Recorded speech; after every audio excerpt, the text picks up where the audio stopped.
नमस्कार, आप सभी का स्वागत है Envira online school YouTube channel पर। आज के इस वीडियो में हम पढ़ने वाले हैं हम चर्चा करने वाले हैं टॉपिक अलंकार पर। टॉपिक अलंकार, इससे पहले पार्ट 1 और पार्ट 2 में हमने अलंकार के भेद कितने होते हैं, शब्द अलंकार, अर्थ अलंकार के आधार पर हमने दोनों पार्ट में हम पहले पढ़ चुके हैं। आपको पूरा देखने के लिए उन दोनों पार्ट को देखना होगा, तभी आप पूरा अच्छे से समझ पाएंगे। इस वीडियो में हम पढ़ेंगे इसका पार्ट 3, जो कि हिंदी लिटरेचर में जो पाठ्यक्रम में निर्धारित जो अलंकार है इस वीडियो में उसी पर चर्चा की जाएगी, जिसमें सबसे पहला अपना अलंकार है अन्योक्ति अलंकार। अन्य उक्ति यानी जो कथन कहा जा रहा है उसके माध्यम से कुछ दूसरा कहने का प्रयास करना। तो देखिए इसकी परिभाषा क्या है। यह अलंकार तब प्रयुक्त किया जाता है जब किसी काव्य में प्रस्तुत किसी परिस्थिति अथवा वस्तु का वर्णन किसी और अनुपस्थित वस्तु अथवा परिस्थिति के माध्यम से किया जाए। यानी प्रस्तुत के माध्यम से किसी अप्रस्तुत वस्तु का वर्णन करना क्या कहलाता है, अन्योक्ति अलंकार। उदाहरण के माध्यम से समझिए। पहला उदाहरण यह दिया है कि माली आवत देख कर कलियां करी है पुकार, फूली फूली चुनी लियो काले हमारी बार। तो यहाँ प्रस्तुत कौन है, एक तो है माली और दूसरा है कलियां। ये प्रस्तुत है, ठीक है। और या अप्रस्तुत में इसके माध्यम से माली के माध्यम से किसको प्रस्तुत करने का प्रयास किया, काल को। और कलियां यानी जो जवान व्यक्ति है, वो जवान व्यक्ति यानी माली आवत देखकर, माली को आते ही देखते कि कलियां पुकार करने लगेगी कि फूले हुए को तो यानी खिले हुए फूलों को तो चुन लिया गया, कल हमारी बारी है। अर्थात ये काल यहाँ से वृद्ध जनों को तो उठाकर ले गया है, अब कल यानी हम जवान व्यक्तियों की भी बारी आने वाली है। यानी प्रस्तुत में या प्रस्तुत तो माली है, इसके माध्यम से अनुपस्थित व्यक्ति कौन है या वस्तु कौन है, काल और जवान व्यक्ति। यानी किस प्रकार, यानी प्रस्तुत के माध्यम से अप्रस्तुत का वर्णन करना। कैसे, आइए और देखते हैं दूसरे उदाहरण में कि 10 दिन आदर पाई के करिले आप बखान, जो लगी काग सराद पकू तो लगी तब सम्मान। यानी थोड़े समय के लिए महत्व या सम्मान पाने वाला मनुष्य क्या हो गया, प्रस्तुत। कौन, 10 दिन आदर पाई के, 10 दिन आदर पाने के लिए जो प्रस्तुत है वो कौन है, मनुष्य। और कोवा क्या है, अप्रस्तुत है। कोवा क्या है, अप्रस्तुत। कोए के माध्यम से ही आत्म प्रशंसा करने वाले व्यक्ति को घमंड से बचने तथा लोगों के साथ असम्मानजनक व्यवहार करने से रोका गया है। तो किस प्रकार प्रस्तुत के माध्यम से अप्रस्तुत का वर्णन करना। ठीक है। अब आगे देखिए विभावना अलंकार। विभावना अलंकार का अर्थ क्या होता है, यानी बिना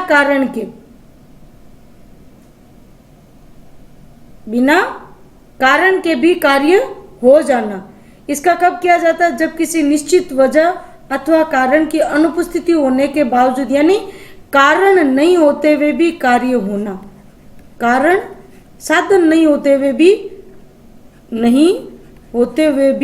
कार्य होना,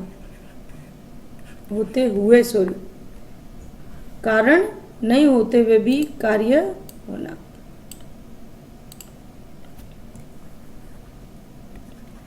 कैसे, आइए अभी देखते हैं किस तरीके से। साधन नहीं है यानी लिखने के लिए कुछ भी नहीं है फिर भी लिख रहे हो, ये कैसे हो सकता है, होता है क्या, ये विभावना के माध्यम से होता है। कैसे कि बिनु पग चले बिना पैरों के चले, सुने बिनु काना, वो बिना कानों के सुन लेते हैं। कर बिनु कर्म करे, बिना हाथों के खूब सारे कर्म कर लेते हैं। विधि नाना यानी खूब प्रकार के कर्म कर लेते हैं। कौन, ईश्वर करते हैं। वो बिना पैरों के चलता हुआ दिखता है, कानों के बिना सुनता हुआ दिखाई देता है। ठीक है। और दूसरा देखिए कि आनन रहित सकल रसु भोगी, बिनुवाणी वक्ता बड़ जोगी, आनंद रहित यानी बिना सर के भी सकल रसो भोगी, सभी रसों का भोग कर लेते हैं। बिनु वाणी बिना वाणी के भी वक्ता बन जाते हैं। बड़ जोगी यानी जो बड़े तपस्वी होते हैं वो। ठीक है, यह किस प्रकार यानी साधन नहीं है फिर भी कार्य हो रहा है, तो वहां कौन सा होता है? विभावना अलंकार। अब आगे देखिए समासोक्ति कौन सा है? समासोक्ति जो आपके पाठ में निर्धारित है उन अलंकारों का यह चर्चा की जा रही है। परोक्ति भेद के श्लिष्ट समासोक्ति, अर्थात समासोक्ति अलंकार कहाँ होता है? जिसे श्लिष्ट प्रकृत और अप्रकृत दोनों अर्थ में असंगत विशेषणों की परोक्ति अर्थात बोधकर्ता कहा जाता है। चलो अपन सरल शब्दों में समझते हैं, जिससे अप्रस्तुत और प्रस्तुत दोनों को एक साथ ही बोध कराया जाता है।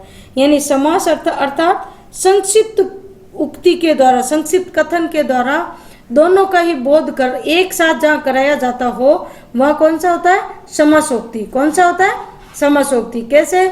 कुमुदिनी हूँ प्रफुल्लित भई, सांझ कलानिधि जोई। यहाँ प्रस्तुत अर्थ कौन सा है? कि संध्या के समय चंद्रमा को देखकर कुमुदिनी अर्थात कमलिनी, कमल खिल उठा।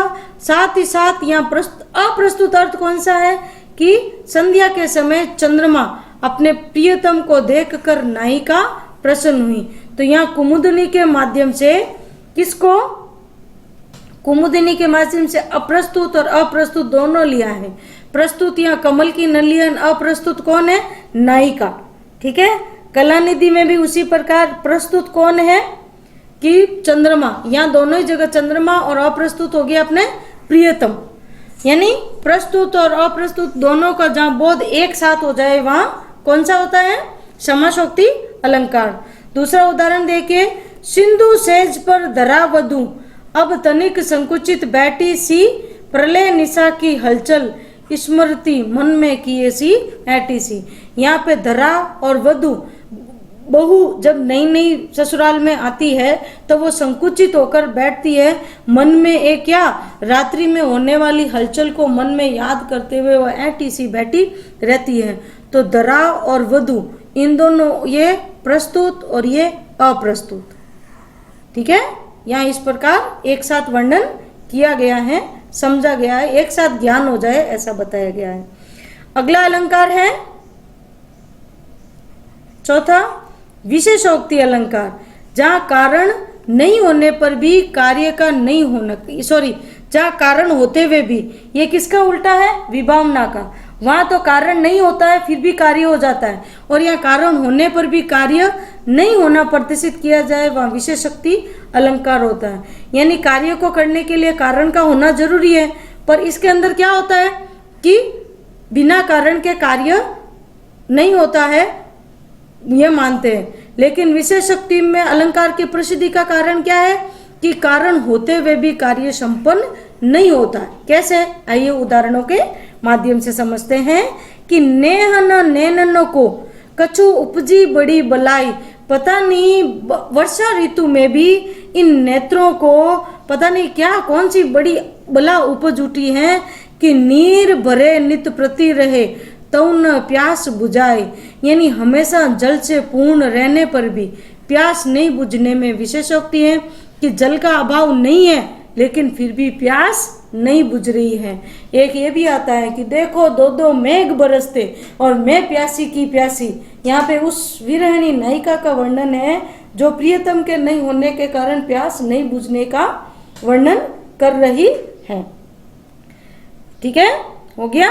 और देखिए दूसरा कि सुनत जुगल कर माल उठाई, प्रेम विवश पई राहन न जाए। यानी हाथ होते हुए भी माला पहनाने का कार्य नहीं हो रहा है। यानी जुगल कर, यानी जुगल यानी दोनों, और कर यानी हाथ, दोनों हाथ होते हुए भी माला पहनाने का कार्य नहीं हो रहा है, इसलिए यहाँ पे कौन सा है? विशेषोक्ति अलंकार है। ठीक है, अब अगला अलंकार देखिए पांचवा, दृष्टांत अलंकार। कौन सा है? दृष्टांत अलंकार। ये कौन सा अलंकार, इसकी परिभाषा क्या है? जिसमें उपमेय और उपमान वाक्य दोनों में उपमान, उपमेय और साधारण धर्म का बिंब प्रतिबिंब भाव दिखाई देता है। पहले एक बात कही जाती है और फिर उससे मिलती जुलती दूसरी बात कही जाए तो वहां कौन सा हो जाता है? दृष्टांत अलंकार। ठीक है, एक बिंबात्मक जो समानता होती है उसको प्रकट किया जाता है। कैसे? कि फूलई फरई न बेद यद्यपि सुधा बरसई जलद मूर्ख हृदय न चेत जो गुरु मिलई विरचि सम। यानी एक सोरठा लिया गया जिसमें कि भी बेंत अमृत की वर्षा होने पर भी फूलते फलते नहीं है। यानी बंजर भूमि में कितनी भी बारिश हो जाए वहां कुछ भी उत्पन्न नहीं किया जा सकता। अब इससे मिलती जुलती दूसरी बात, इसका अर्थ समझाने के लिए दूसरी बात कौन सी कही है? कि मूर्ख के हृदय में ब्रह्मा जी जैसा अगर गुरु भी मिल जाए ना तो भी उसमें चेतना नहीं आती है, यानी उसके अंदर ज्ञान का प्रकाश नहीं किया जा सकता। इस प्रकार ये क्या है? एक बिंब प्रतिबिंब भाव है। और देखिए, पापी मनुज भी आज मुख से राम नाम निकालते, देखो भयंकर भेड़िए भी आज आंसू डालते। यानी पापी जनों की जो दुष्ट प्रवृत्ति है उसको किसके माध्यम से? भेड़िए के माध्यम से यानी समझाने का प्रयास किया है कि भेड़ियों की आंखों में आंसू शोभा नहीं देते। ठीक उसी प्रकार पापी मनुष्य यदि राम जी का नाम लेते हैं ना तो उनके मुख से राम जी का नाम लेना शोभा नहीं देता है। ठीक है, आगे समझ में यहाँ तक आपको? अब अगला अलंकार देखिए, छठा अलंकार क्या कहता है? छठा अलंकार प्रतीप। प्रतीप्य का अर्थ होता है उल्टा या विपरीत। ये अलंकार किसका उल्टा है? उपमा अलंकार का। किसका? उपमा अलंकार के विपरीत होता है। उसमें तो क्या करते हैं? उपमान को श्रेष्ठ बताते हैं, जबकि इस अलंकार में उपमान को लज्जित, पराजित या हीन या छोटा दिखाकर उपमेय को श्रेष्ठ बताया जाता है। यानी छोटी वस्तु को श्रेष्ठ बताएंगे और बड़ी वस्तु को छोटा बताएंगे। कैसे? आइए उदाहरण से समझते हैं कि जन्म सिंधु पुनि बंधु विष दीन मलिन सकलंक सियमुख समता किमी करे चंद वापुरो रंक। यानी यहाँ पे सीता जी के मुख को उपमेय की तुलना में बेचारे चंद्रमा उपमान को, यानी चंद्रमा को कैसा बताया? हीन बताया, तुच्छ बताया है कि यहाँ पे सीता जी के मुख की होड़ वो चंद्रमा नहीं कर सकता है। तो यहाँ उपमेय को श्रेष्ठ बताया, यानी सीता जी का मुख क्या है? उपमेय है। इसको क्या बताने का प्रयास किया है? श्रेष्ठ बताने का प्रयास किया है। किससे? चंद्रमा से, यानी उनको लज्जित बताया जाता है, तो प्रतीप होता है। ठीक है, और देखिए नेक्स्ट अलंकार कौन सा है अपना? व्यतिरेक अलंकार। ये भी कुछ प्रतीप अलंकार के जैसा ही है। इसमें भी क्या किया जाता है? इसमें व्यतिरेक का अर्थ होता है आदि के, यानी अधिकता, कारण का होना जरूरी होता है कि जब किसी पद में उपमान की अपेक्षा उपमेय को अधिक बढ़ा चढ़ाकर प्रस्तुत किया जाए, अर्थात उपमेय का उत्कर्षपूर्ण वर्णन किया जाए, या यूं समझो कि बड़ी वस्तु के बजाय यदि छोटी वस्तु को अधिक महत्व दे तो वह व्यतिरेक अलंकार माना जाता है। यह कुछ प्रतीप के जैसा ही है। ठीक है, उदाहरण देखिए, का सरवरी तेहि देव मयंकु चांद कलंकी व निकलंकु। क्या कह रहे हैं कि मुख की समानता मैं चंद्रमा से कैसे दे दूं? चंद्रमा में तो क्या भरा हुआ है?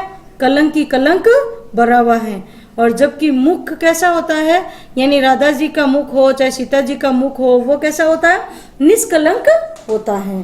ठीक है, तो यहाँ पे कौन सा हो गया? व्यतिरेक अलंकार। ठीक है, अब अगला अलंकार देखिए कौन सा है? भ्रांतिमान। ये आपको समझाने के लिए दिया है मैंने, कोर्स में नहीं है।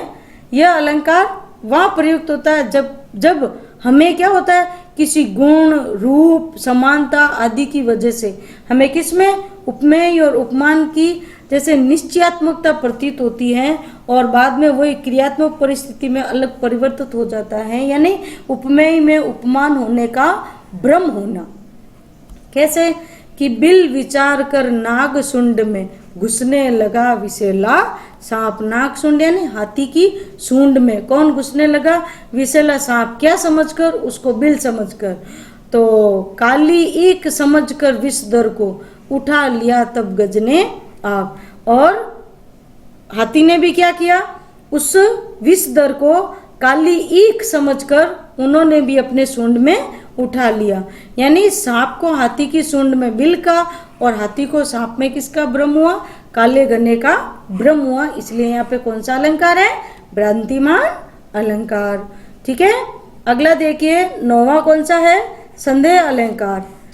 यह अलंकार तब प्रयुक्त किया जाता है जब किसी एक वस्तु का उसी वस्तु के समान रूप की दूसरी वस्तु होने का संदेह किया जाए और यह हम निश्चित नहीं कर पाने में असमर्थ हो जाए तो वहाँ संदेह की स्थिति उत्पन्न होती है।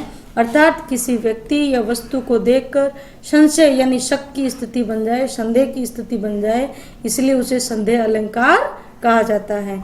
कैसे? यह काया है या शेष उसी की छाया, क्षण भर उसकी कुछ भी समझ में नहीं आया। यानी किसी शरीर को देखकर यदि काली वस्तु को देखा जाए तो एक बार में क्या लगे, ये काया है या उसकी छाया है।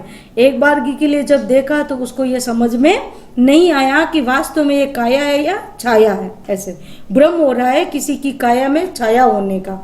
ठीक है, एक इसका एक और उदाहरण है कि